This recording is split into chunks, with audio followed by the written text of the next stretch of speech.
はい、皆さん、こんにちは。モノルです。今回は、8ビット Do のアルティメット 2C ワイヤレスコントローラーっていうね、コントローラーをレビューしていきたいと思います。めちゃくちゃ見た目がね、可愛くて、かなりね、おしゃれなコントローラーだなっていう印象です。なんでこのコントローラーを選んだかっていうと、すごくね、遅延が少ないっていうデータがゲームパッドラさんの方でね、上がっていたので、ちょっとね、私も気になって遅延測定してみたいなと思ったので購入してみました。コントローラーとしてはね、トップに2ボタンだけついてるっていうタイプで、背面ボタンはないコントローラーになってます。そういうところもちょっと変わっていて面白いですよね。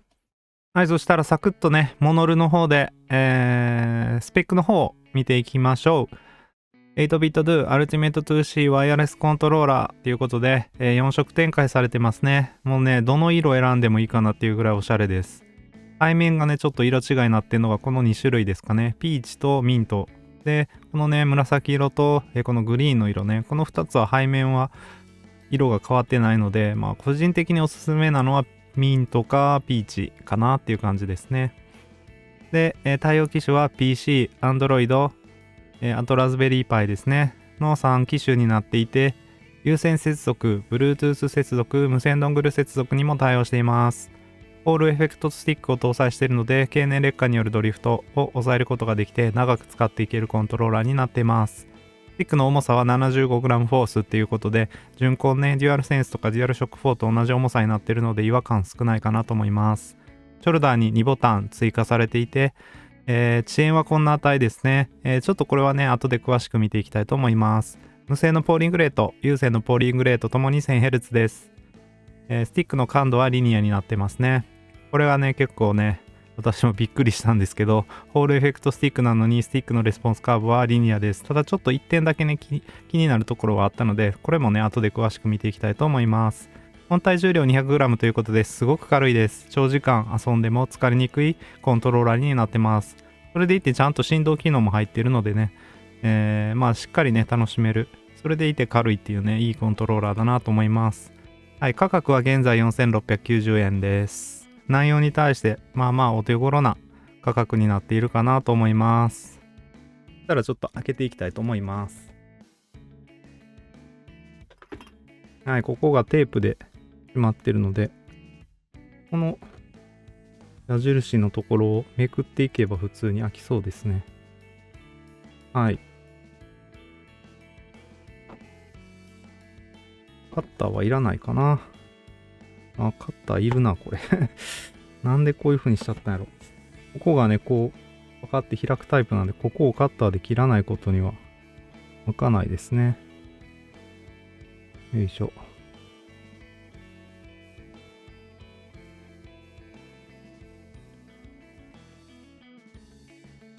はい。一応カッターで切ったんで、いきますかね。はい。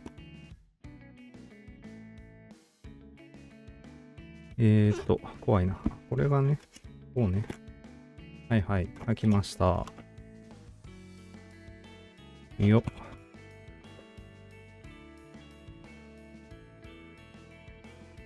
いいですね。かなりね、価格低めのコントローラーなんですが、割と梱包はしっかりとされています。ワイヤレスコントローラーなんですが、すごく可愛い色をした USB ケーブルが出てきました。結構ね、なんかちょっと柔らかい材質になっていて、ふにゃっとしていてね、触り心地も良くて、質感もすごくいいですね。こういうところからも全部なんか、ちょっといい感じがするコントローラーですね。はい、そしたら、コントローラーはこれどうやって出すんかな。マニュアルが入っていて、こうやって引っ張り出して横から開ける感じですか。はい。なんか落ちてきた。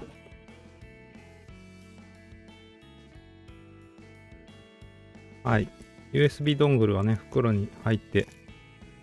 しまわれてます。これがね、まためちゃくちゃ可愛いんですよ。はい。まるでおもちゃかのような、ブロックのね、形をした USB ドングルになってます。8ビット Do って書かれてますね。はい。で、本体ですね。まあ、我ながらなんでこの色にしたんだろうっていう感じはするんですが、めちゃくちゃ可愛い。めちゃ可愛らしい色味です。裏面はピンク色で、ね、これミントっていうカラーなんですけど、どの辺がミントなんかなよくわからんけど。はい。オレンジとピンクと緑っていうね、すごくおしゃれな、裏もついてた。はい。持った感じはすごくコンパクトですね。で、トリガーは普通にアナログトリガーになっていて、トリガーストップとかはないです。で、裏面に Bluetooth と 2.4GHz の無線ドングルの切り替えスイッチがついていますね。オーディオポートもないですね。はい、すごくシンプルでいいですね。LB、RB とか、このね、追加されているトップのボタン。このね、追加されているボタンもすごく押しやすい位置にあっていいですね。めちゃくちゃ、こう、手がちっちゃい方でもね、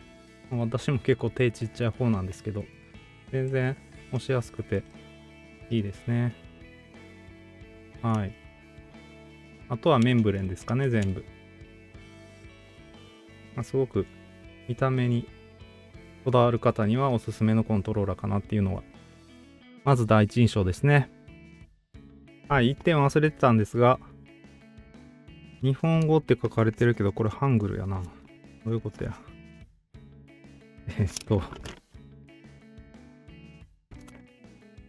ありました。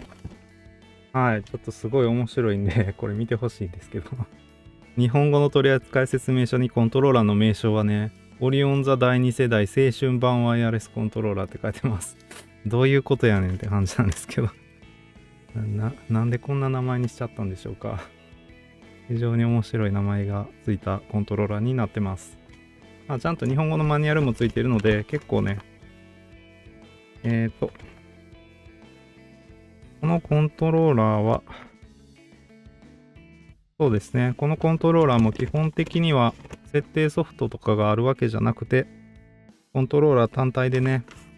設定をしていくタイプのコントローラーだと思います。なので、デッドゾーンがどれぐらいあるかとかもね、気になるところかなと思います。はい、そしたらね、しばらく使ってみて、もうちょっと細かくレビューをしていきたいと思います。はい、それで1日みっちりとね、このコントローラーを楽しんでみました。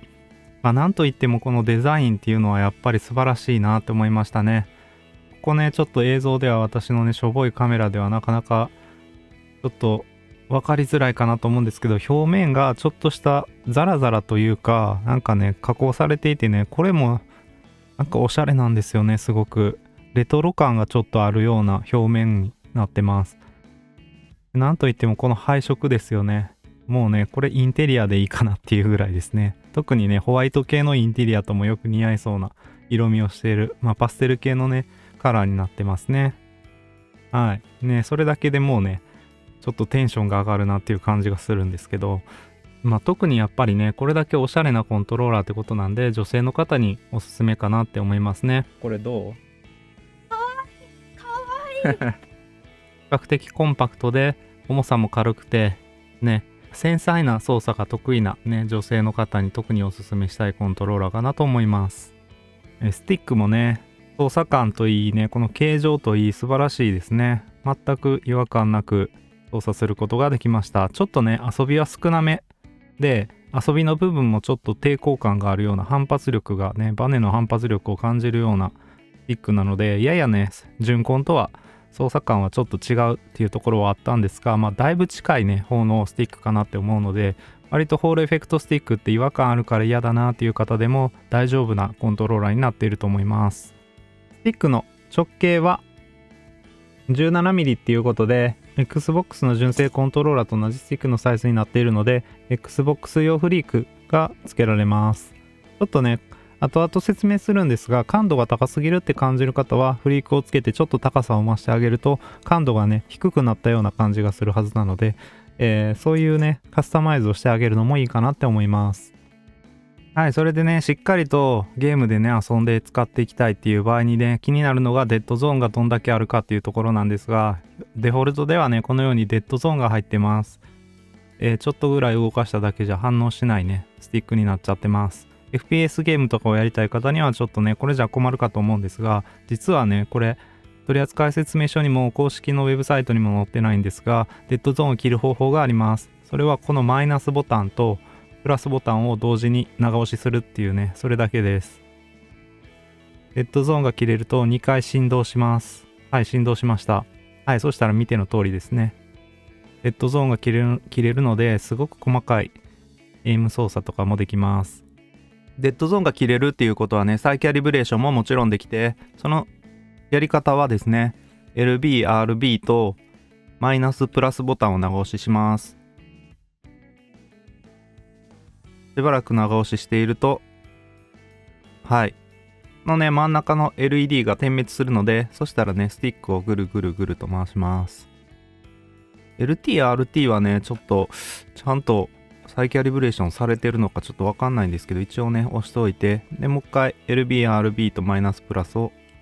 同時押しします。これで再キャリブレーションが完了しました。はい、これだけですね。ちょっとね、左スティックが下に行っちゃってるかな。もう一回再キャリブレーションしてみたいと思います。はい、だいぶ良くなったかなと思いますね。はい、それでね、シーンエンドチェックの方もやってみたいと思うんですが、だいたいこのぐらいですね。よいしょよいしょ。キューって押しちゃってると数字がどんどん上がっていくんですけど、だいたい、そうですね。55% ぐらい斜めに入力するとマックス判定されなくなるぐらいの視覚度合いになってます。ちょっとね、視覚度合いは強めで、順光はだいたい 30%、35% ぐらいなんでね、ちょっと視覚系が強めで、ややね、この辺りもね、スティックが高感度に感じられる要因になるかなと思います。このね、形はちょっと変え方はわからなかったですね。多分ないかなと思います。もうね、ほとんど文句がなかったんですよね、このコントローラー。気になる点っていうのは2点ほどあったんで、ちょっとね、それについて見ていきたいと思います。はい、まず気になってね、1つ目がですね、レスポンスカーブ、スティックのね、レスポンスカーブですね。リニア感度ではあったんですが、ややアウターデッドゾーンが大きくてですね、通常の、順光のようなね、感度と比べて 20% 弱、だいたい 15% ぐらいかな、平均して、スティックのね、検知範囲が狭いっていうね、感じでした。ちょっとね、言葉で説明しても分かりにくいと思うので、早速ね、グラフの方を見ていきたいと思います。はい、まずこちらが、通常のね、スティック感度カーブ、レスポンスカーブになります。横軸がスティックを倒した距離で、縦軸がゲームへの入力値になっています。0が中率ですね。なんでスティックを離した状態が0で、どんどんスティックを倒していくと、ゲームへの入力値が1に近づいていって、グラフではね、右の方にどんどん移動していくっていう形ですね。それでですね、このピンク色の、帯になっているところっていうのが、純コンのね、デュアルセンスやデュアルショック4といった、コントローラーのレスポンスカーブになっています。で、このグラフね、緑色の線を見ていただいたら分かる通り、ほぼ直線です。直線のコントローラーっていうのはすごく違和感が少なくてですね、スティックを操作しやすいコントローラーっていうことになるので、非常にね、これは優れているスティックだなっていうふうに思いました。通常ホールエフェクトのスティックはね、よく違和感があるって言われるんですが、その理由っていうのが、このね、カーブがまさにカーブ、曲線になっちゃってるっていうことが多いから違和感が強いっていうね、ことが、私がこれまで調べてきたね、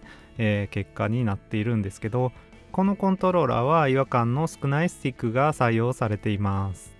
ただ、純コンのリニア感度と比べるとややね、直線がこう上の方に上がっていってると思うんですが、これがね、高感度なスティックの、グラフになります。なので、このコントローラーはちょっとね、スティックが高感度気味っていうことなんですね。で、どのくらい高感度なのかっていうのを表すグラフも作りましたので、そちらも見ていきましょう。はい、そのグラフはこれなんですけど、横軸はさっきのグラフと同じで、縦軸はリニアとの誤差、何%違うかっていうのを表しています。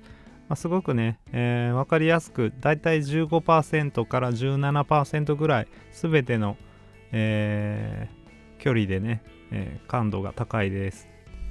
じゃあ実際その感度が高いとどういう問題が起きるのかっていうところなんですけど、実際にねゲームを遊んでみた感じではですね、かなりやっぱり繊細な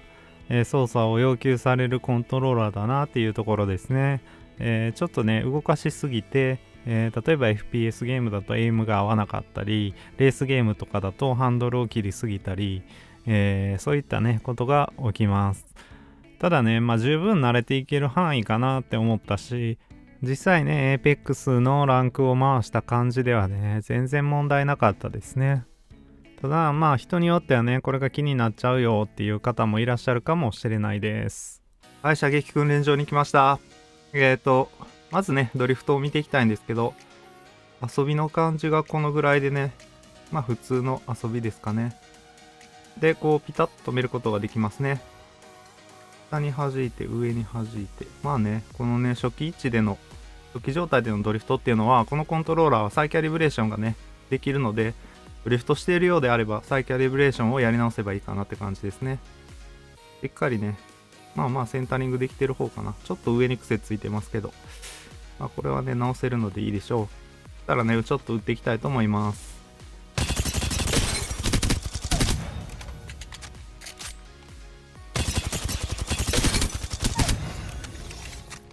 やっぱりねかなり感度が高いような気がしますね。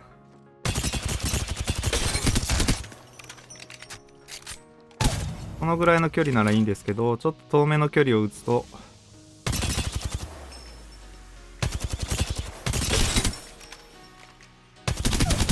ちょっと難しいなっていう感じはします。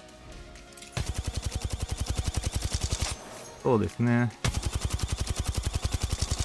かなり繊細に操作しなきゃいけないっていうような感覚はやっぱりありますね。で今ね43リニアでやってるんですけど、スコープ設定とかはね特に、いじってないですね。このコントローラーだったら割と32リニアとかもね全然ありかなって思いますね。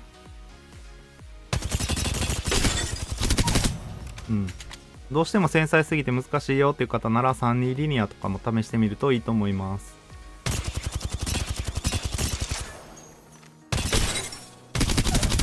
さすがに32リニアだとちょっと遅すぎて無理だっていう方で、それでもね43だと繊細すぎるっていう方は、いわゆるね詳細スコープのちょっと方でね 0.8 とかにしてあげると、星打ち感度は変わらないんでね4のままなんですけど、3のところがね 2.4 ですか、 2.4 ぐらいになるんで、感覚は繊細さはだいぶね少なくなるかなって思います。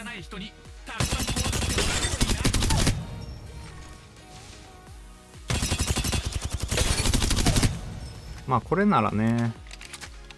中遠距離も問題なく追っていけるかなっていう気がしますね。はい。もしくはですね、本当にガチガチにね純根感度にしたいよっていう方だったら、ちょっとここでキーマを使って8、5ですね、こういうのが一番純根に近い感度にはなります。 0.85 ってやってあげてね、で詳細設定からこれをオフにしてあげるとね、ここはオンでここはオフってやってあげて43リニアのままですね。これが一番純根には近くなりますね。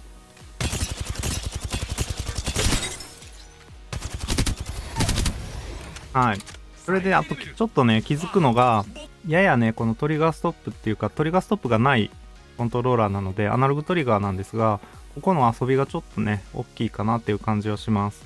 反応し始めるとまでの遊びですね、ちょっと大きいかなっていう気がするので、私は実はこれねもうすでにねちょっと遊びを少なくする改造をしてたりします。改造自体は簡単なんですが、分解したりしなきゃいけないのでね、ややハードルが高いかなとは思いますね。ちょっとね改造するのは無理だよっていう方は普通にね LB、RB、L1R1 打ちでね L1R1 打ちにしちゃえば全然問題ないかなっていうふうに思いますね。あとはですね、背面ボタンがついてないっていうところでね、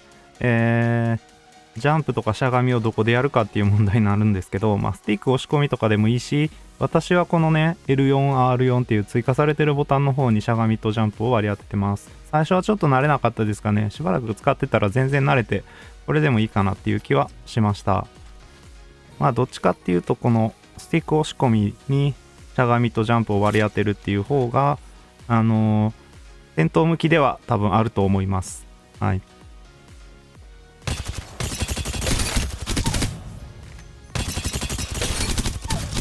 やっぱり一番近いのは43リニアで 0.85 ってやっちゃうのがいいんですが、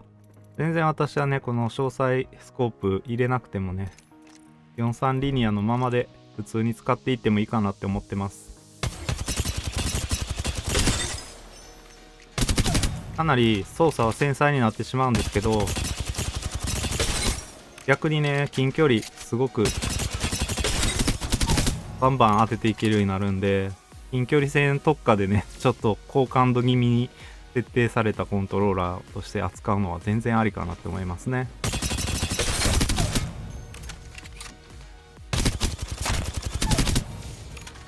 近距離でも結構ねこうエイムして撃っていけるっていうね、距離が近くなるので割とね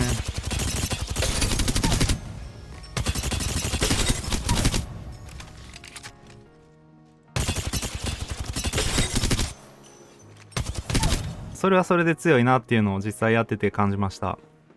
この辺りは好みで変えたらいいかなって。感度自体はリニアになっているのですごく素直でね、操作しやすいかなっていう気がしましたね。はい。はい、それでですね、ちょっと遅延測定の時に、コントローラーを分解したんですけど、その時にね、なんでこのホールエフェクトスティックはリニアになるのかっていうのが、この仕組み、どういうね、作りになってるかっていうところにあったので、それをね、ちょっと見ていきたいと思います。はい、それでこれがね、Ultimate 2C ワイヤレスコントローラーに採用されているホールエフェクトスティックモジュールです。で、これ面白いことにですね、このモジュールのカバーね、センサーカバーを開けてみるとですね、実はこれ中に一切センサーが入っていないんですね。で、磁石だけがこう回転するようになっていてですね、でセンサーは一体どこにあるんかなと思ったら基板にも、ね、直付けされてるんですよね。でそのセンサーの上で、ちょっと大きめの四角の磁石がねこう回転しているっていう感じなんですけど、とにかくですね今まで見てきたですね、K シルバー製のねホールエフェクトセンサーとはちょっと、作りが異なっているっていうことが分かりました。今までのね K シルバー製のホールエフェクトスティックモジュールっていうのはこういうねセンサーの真上に磁石が来ていて、で回転するとねちょっと距離が離れてしまうっていうことでこれでね低感度になっていたんですけど、今回見たねセンサーっていうのは最初から離れてるんですよね。で移動してもね距離っていうのはそんな変わらないと、そういうことでリニアになってるっていうことがね、言えるんじゃないかなと思います。ちょっとこれは想像なんで、実際ねこの辺の専門家の人がコメントでもねちょっと詳しく書いていただけたらすごく嬉しいんですけど、そういうことなんじゃないかなって想像しますね。なんでねこの仕組みであれば、全然リニアにねこの四角形の磁石でもね円形磁石とか使わなくてもそれなりにリニアにできるんだなっていうのは面白いですね。角度がこれ以上変わっていくとね多分距離が離れるんで低感度にこの先低感度になっていくんだろうなっていうのも、なんとなく予想できますよね。実際にもうこうやってね製品例があるのであればですね、もしねリニアがいいよっていうことがもっとね広まれば、こういうやり方をしたコントローラーも増えてくるかもしれないですね。今回見たスティックモジュールはグリキッド製だったんですけど、いろいろ見ている限りグリキッド製だからといってリニアというわけではないようです。はい、それでね今回も、遅延測定の方をやってきましたので、そちらのね結果のグラフの方を見ていきたいと思います。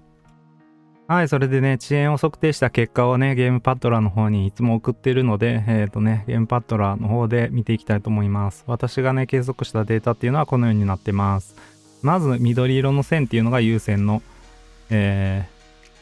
の測定結果です。だいたい2ミリセカンドちょっとぐらいから9ミリセカンドぐらいまでっていうんでちょっと幅広く分布しちゃっていてですね、有線の遅延っていうのはやや遅めっていう感じがしました。平均で 4.94 ミリセカンドっていう値はね、決して悪くはないんですが、それがねもうちょっとこう細いねこうグラフになっていれば、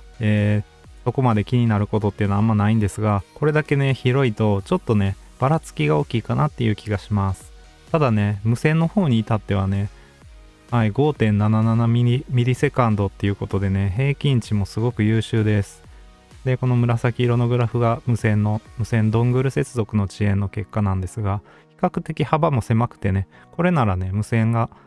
全然使っていけるかなっていうのと、有線と無線の差っていうのがすごくちっちゃいコントローラーになってます。なので無線でね結構ガンガン使っていきたいっていう方にはねすごくいいと思います。ケーブルこうやってね伸びてるのがなんかちょっとあんまり好きじゃないっていう方とかね、スマートにもっとすっきりねした、プレイスタイルで遊びたいよっていう方にはめちゃめちゃおすすめできるコントローラーだと思います。あとね Bluetooth 接続の方もね、このオレンジ色のグラフなんですが割と優秀な方かなって思いますね。ただまあちょっとねやっぱり遅延は無線ドングル接続や有線接続と比べたら遅いので、あまり、Bluetooth 接続を使うのはおすすめできないかなっていう感じです。はい、Bluetooth 接続の遅延は平均 10.19 ミリセカンドってことでね、かなり遅めではありました。まあ、ほぼね有線と無線違うんでどっちで使ってもいいっていうのはねいいかなって、逆にいいかなってちょっと思いましたね。有線にこだわって接続しなくても無線で気楽に使っちゃえるっていうのがいいところですよね。はい、それでね取扱説明書の方を見たらわかるんですが、ここのねよいしょ、ここにね LED があってですね、充電が完了していたらこれが消灯します。こうやって接続するとね点灯するんですが、点灯したままになっている時は充電中です。電力不足になるとこのランプが点滅します。で充電が完了したらこのようにね、ランプが消灯します。はい。で充電時間は約2時間で、無線ドングル接続している場合は19時間の持続時間があるっていうことですね。なのでね割としっかりと充電も持ってくれるコントローラーなので、ますますね無線ドングルで使うのがいいかなっていう感じです。無線ドングル接続はですね、このように 8bit.do の無線ドングルを USB ハブね USB 端子に接続して、ここにねモード切り替えスイッチがあるので Bluetooth と 2.4GHz の無線ドングルに切り替えて接続できます。無線ドングル接続するときは 2.4G っていう方にこれをねやっておいて、はい、コントローラーの電源をオンにするだけですぐに接続して使うことができるようになっています。そうやってね最初からペアリングがされているので、もうね何も考えずに無線ドングルを USB に挿して電源をオンにするだけで使えるっていうのもすごくいいポイントだなと思いました。私が、このコントローラーを見た時点ではファームウェアのアップデートとかも来てないので、箱出しでねそのまますぐに使っていくことができます。で1個だけね設定したいのはデッドゾーンを0にするっていうところとですね、あとここのボタンのね設定をしたいなっていうふうに思うと思うんですけど、このねボタンの設定方法は設定したい方のボタンを押して、でねここに割り当てたいボタンを押します。でこのマッピングボタンを押します。はい、これだけで設定が完了します。というわけで使い方もかなりシンプルなのでね、機械がちょっと苦手だなっていう方でもいいかなっていうコントローラーですね。もうね何もかもかなり洗練されていて、さすが 8bit.do だなっていう感じがしますね。はい、そしたらここからはちょっとね Apex のプレイ動画を見ていきたいと思います。まあ基本的にはねレスポンスカーブとかの話のところで解説した通りなので、特にねプレイの感想っていうので言うことはもうなくなっちゃってはいるんですけど、まあ見ての通りですね、しっかりショットガンとかもね今の環境ですごく使われる武器ですけど当てていくことができています。はい、この時もすごく仲間の人が強くてね、もう私あんまりやることないなって感じだったんですけどどんどん倒していってくれてね。でこれ別のマッチですけど、まあこういうね中遠距離武器っていうのもしっかりと当てていくことができました。まあね最初はさすがにちょっと好感度気味っていうところで苦労したんですが、まあ1戦2戦ぐらいやればね、慣れることができましたね。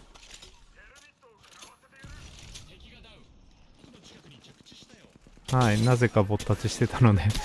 簡単に倒すことができたんですが、ここでね、スナイパーね、これが結構しっかり当てられたので良かったですね。はい。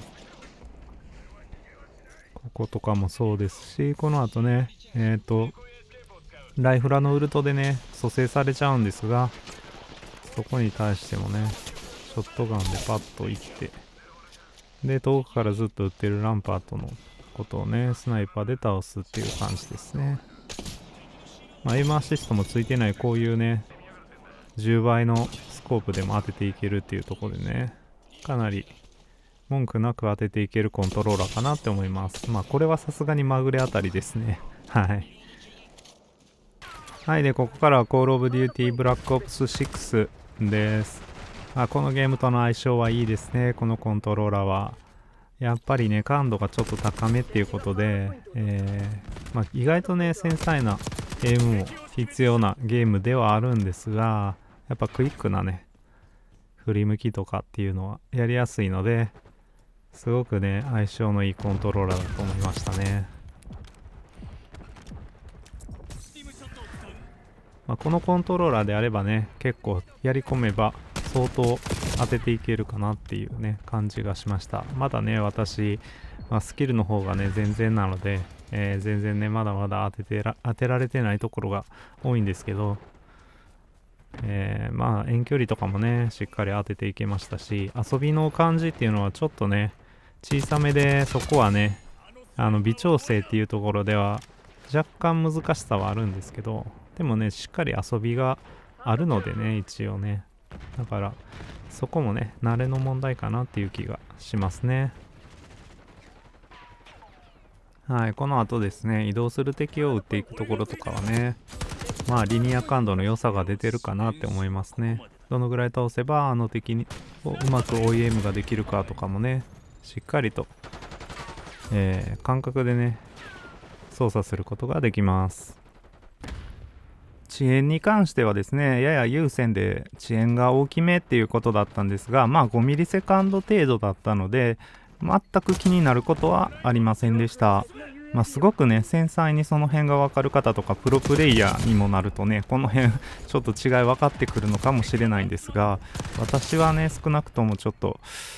分からなかったですね。なんで、有線と無線ね、両方、特に APEX ね、試してみたんですけど、全くそこはね、違いがわからなかったです。なので、有線も無線も両方使っていけるコントローラーっていうことはね、間違いないかなと思います。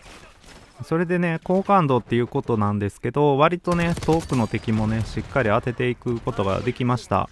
コールオブデューティーはね、なんか不思議なんですけど、意外と高感度でも当たるんですよね。まあ、その辺ね、多分エイムアシストの、仕組みとかのね、違いが影響しているのかなとは思います。ここね、かなり、当てられなかったんですけど、あれはね、ちょっとね、私のスキルが悪いですね。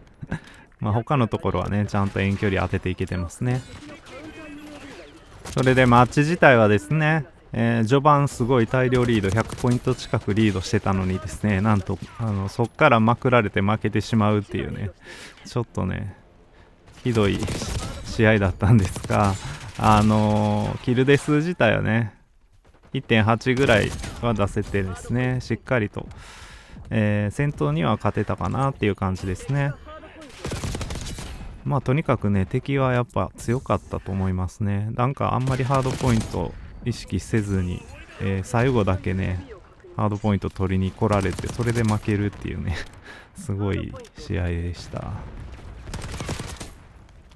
まあ、比較的、まあ全体通してね、しっかり当てていけたのでね、満足かなっていうんで、まあね、つい楽しくて結構コールオブデューティー遊んじゃったんですけど、すごくコールオブデューティー向きなコントローラーだなっていうのが、このね、アルティメット 2C コントローラーの私のね、評価かなって思います。またね、FPS 以外にも、基本的にはメンブレンの、ボタンなので、格闘ゲームとかもすごく合ってますし、他の RPG とかね、アクションゲーム系とかね、メタルギアソリッドとかね、そういう系もオールラウンドに楽しめるコントローラーだと思います。なので、意外とね背面ボタンついてなくても FPS 楽しめるよっていうところが一つと、いろんなゲームでも楽しんでいけるので Windows PC のね、ゲームをやりたいけどいいコントローラーないかなって探してて、で見た目にもちょっとこだわりたいよっていう方はものすごくね最適なコントローラーかなっていう風に思いました。はい、この辺りからねヘリも出されて、ハードポイントをねがっつり固められて全く近づけなくなっていきます。この辺りはサイドつけてたので良かったんですが、もうねリスポーンをね完全に掌握されちゃって、で全くどうしようもなくなったって感じですね。はい、とにかくねコールオブデューティは楽しい、コントローラーでした。はい、ここまでがコールオブデューティです。でここからね、トリガーアナログトリガーと振動機能のチェックのためにアセットクルサーをねいつものようにやってきました。かなりセッティングをね、アグレッシブな感じにしてですね、ちょっとでも操作を誤ると滑るっていうような形にしてねかなりタイムを狙っていくセッティングにしているので、相当ねハンドル操作スティックのね感覚とかアナログトリガーの感覚とかはね繊細に操作していかなきゃいけないような感じにはなってきてるんですけど、アナログトリガーに関してはねやっぱり遊びがちょっと大きいっていうところで、うまくそのアクセル回路っていうところをね、どのぐらいこのぐらい押せばこんぐらいのアクセル回路になるだろうっていうのを、感覚的につかむのが難しいコントローラーかなっていう印象でした。唯一ねちょっとオールラウンドに楽しめるコントローラーとは言ったもののですね、レースゲームだけはちょっと向いてないかなっていうのが正直思いましたね。振動機能に関してはねすごい繊細っていうわけではなかったんですが、十分9大点ぐらいの振動機能かなっていう風には感じましたね。その辺のクオリティもかなりレベルは高かったかなと思います。ただやっぱりこのハンドルもねやっぱりスティックがちょっと高感度っていうことで少し操作が難しいなっていうところとかもあったので、ちょっとレースゲーム向きではなかったかなっていうところですね。かなりタイムを出すのもね何周もして苦労してやっとそれなりのタイムが出たかなっていう感じで、慣れるのにねすごく苦労したコントローラーでしたね。はい、タイム自体はそこそこいいタイムを最終的には出すことができてですね、1分47秒170っていうことでした。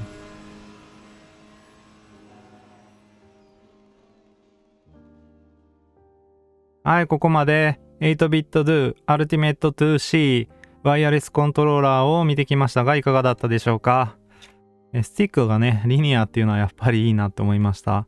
ただねちょっとね43リニアとかで Apex で遊びたいってなるとかなり感度が高いので、だいたいね通常の 15% 増しの感度っていうことなので、そこが問題なければね相当、しっかりもうがっつりとね見た目はこんなに可愛いのにですよ、もうガチなコントローラーだと思います。もうねがっつりと、買っていけるようなねコントローラーになっているのでね、見た目可愛くしておいて実はすごいんだぜっていうのをね見せたい方にはすごくね、おすすめなコントローラーかなと思いました。はい、それで私はこのねモノルっていうウェブサービスの管理人もやっています。動画撮影からこのねウェブサービスの管理とかも全て私一人でやってるんですが、先ほどもお見せしたようにねこんないろんなデータとかもまとめています。またねいろんなコントローラーの口コミランキングとかを見れたり、さらにねコントローラー同士の比較表っていうのもありますし、絞り込み機能っていうのもあります。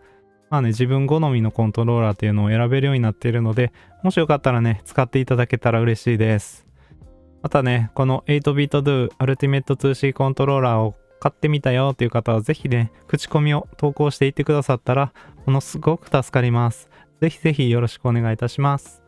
はい、またねこの動画が参考になったよっていう方は高評価とチャンネル登録ぜひよろしくお願いします。はい。で、次回はですね、ちょっと、このね、コントローラーのスティックについて徹底解剖っていうことでね、ベーダー4 Pro を例にとって、ちょっとね、スティックのこと、いろんなアウターデッドゾーンの形だとか、レスポンスカーブって結局何なのとかですね。それとね、アウターデッドゾーンの形とレスポンスカーブの関係だったりね、いろんなことをちょっとスティックについてだけね、絞って解説していきたいと思います。そういう動画をちょっと上げたいなと思っていますので、またね、次回、ご視聴くださったら嬉しいです。はい、それではね、ここまでご視聴ありがとうございました。はい、以上モノルでした。また次回の動画でお会いしましょう。バイバイ。